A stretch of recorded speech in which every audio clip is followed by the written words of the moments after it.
Today in Final Fantasy, we get a spicy new bird legend, a card that can make a bunch of Moogles, and so much more. Let's break it down. Hello everyone, it's Seth, probably better known as Saffron Olive, and it's time for another daily dose of Final Fantasy spoilers. And today we have some super cool cards to look at, which means we should probably jump right into it. Start talking sweet new Final Fantasy cards.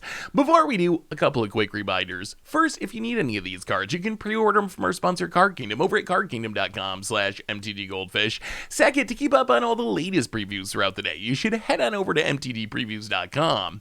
Anyway, let's talk some Final Fantasy. First up today, we get a new bird legend in Chocobo, Seeker of Paradise. So Chocobo, which I believe is a Chocobo, I just love saying those words. Chocobo is just such a fun word to say, is a 4-mana bant 3/5 legendary bird.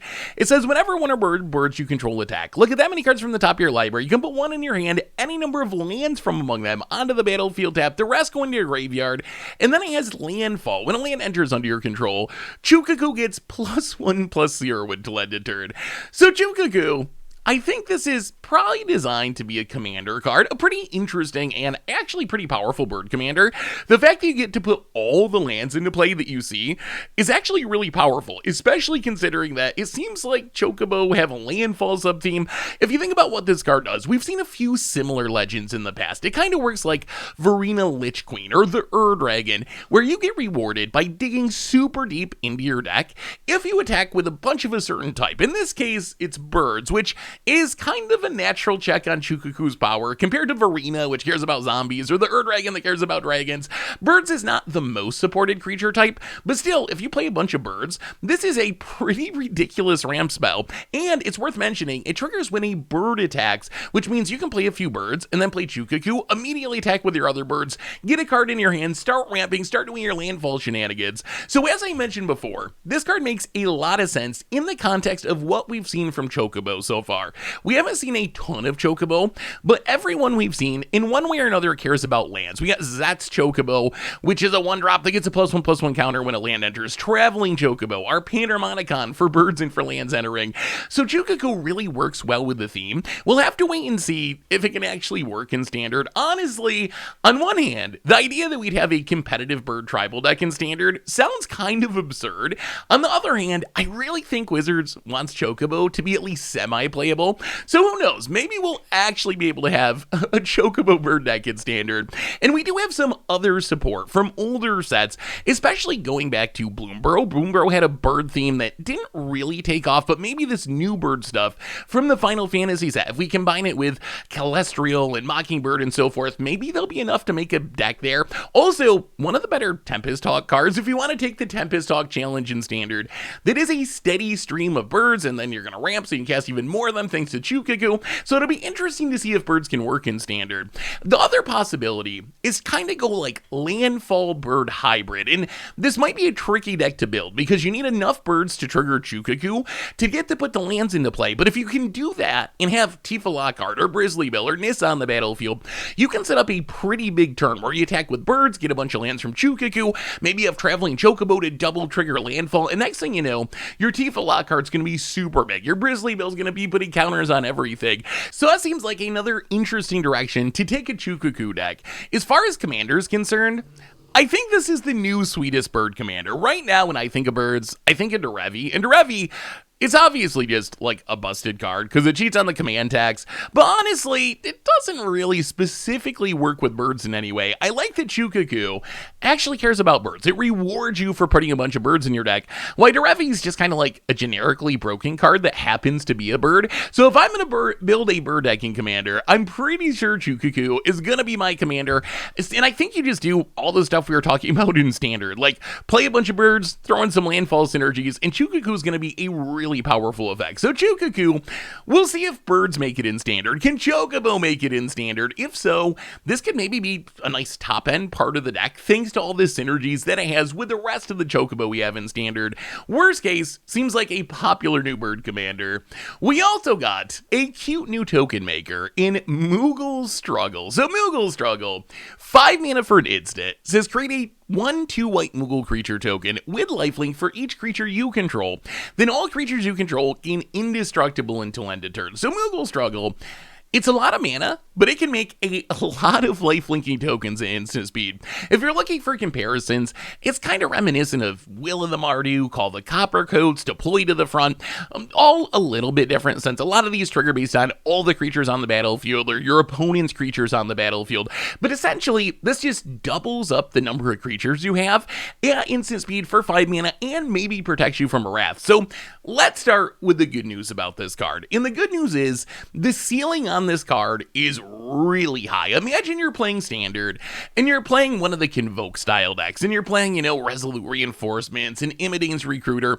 These decks are really good at just going wide with small creatures. In a deck like this, Moogle Struggle is going to make a ton of bodies, and that may be an Imidane's Recruiter win the game. You got War Leader's Call to ping your opponent a bunch and win the game.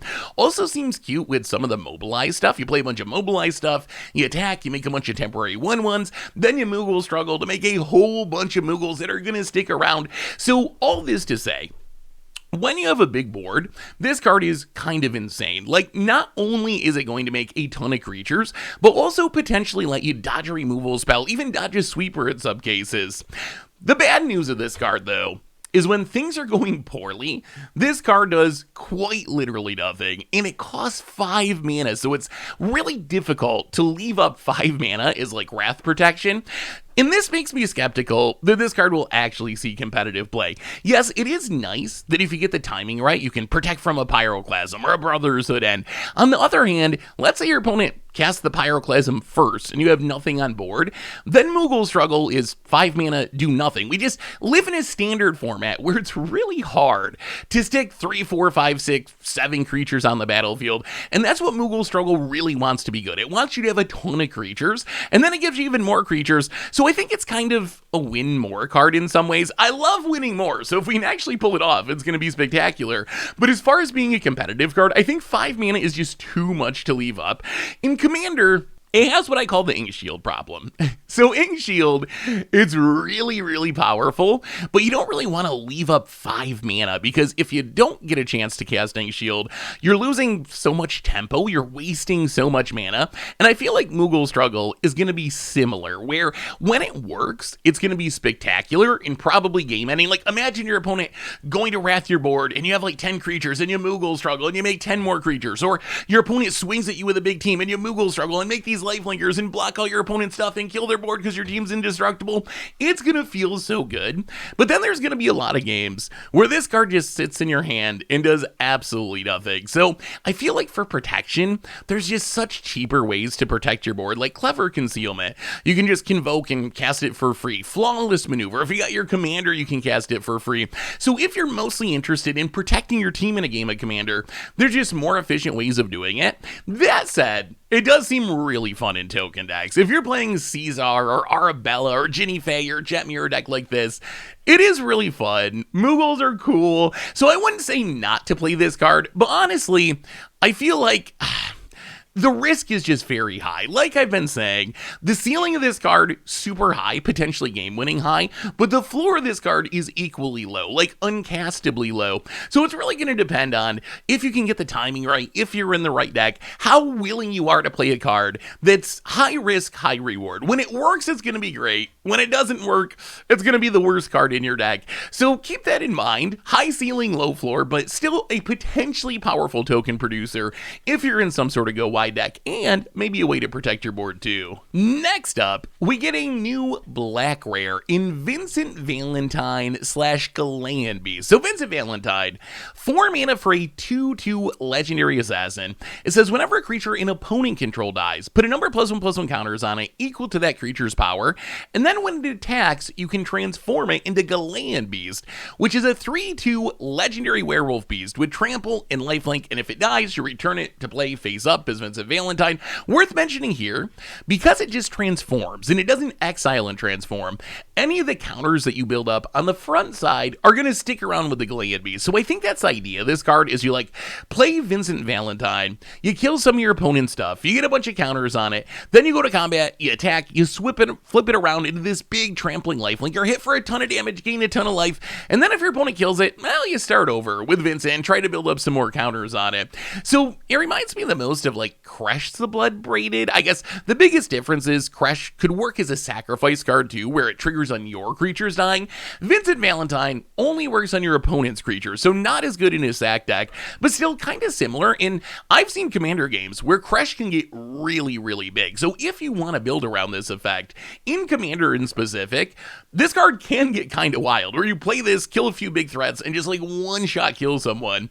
On the other hand, I think this might be the literal worst standard rare that we've seen in the entire set. This card to me seems like if you could design a card that would specifically be bad in standard, it would probably look a lot like Vincent Valentine. And the problem with this card is it's a 4-mana 2/2. Yes, if it sticks around and you can grow it, it can get really big.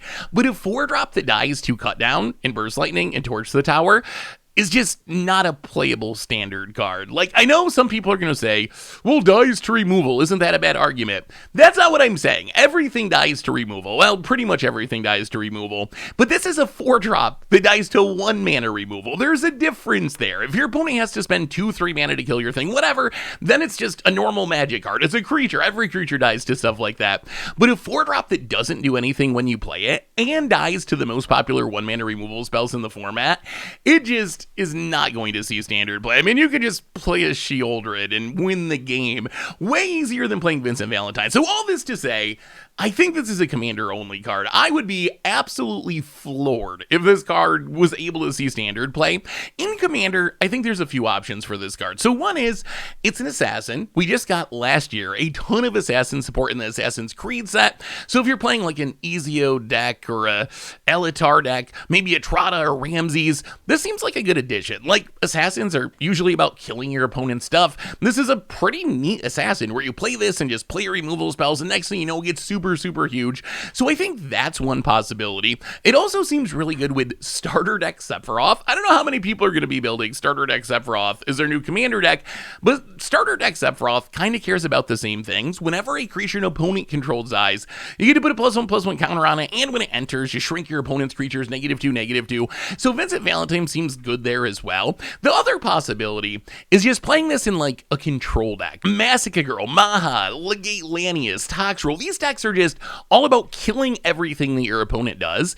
And in a deck like that, I think regardless of creature types or anything, Vincent Valentine is going to be pretty good, because just imagine you kill one 5-power creature, next thing you know, this thing's a 7/7. Then you kill, you know, a 10-power creature, it has a 15/15, and then you flip it around for trample and lifelink. So in these removal heavy kill all your stuff decks, I think that this is just a pretty good threat. So Vincent Valentine, the card's not going to see play at standard. It's pretty much just a non-starter. I would be absolutely blown away. On the other hand, in an Assassin Commander deck, or maybe just some sort of removal heavy deck, it seems like a pretty sweet threat that can get really big really quick. We also got a couple more of the Final Fantasy Through the Ages bonus sheet cards, and it kind of feels like Wizards is willing to pull out all the stops with these. So we got a Yawgmoth, modern staple, Urza, one of the most brutal commanders and sees modern play, Brainstorm, one of the most iconic cards in Magic's history, and I love these bonus sheets. It's always fun to get some super special cards just randomly showing up in your packs, and it seems like the Final Fantasy ones are going to be an S-tier bonus sheet. We also got a bunch of lower rarity stuff that you can check out over on MTGPreviews.com.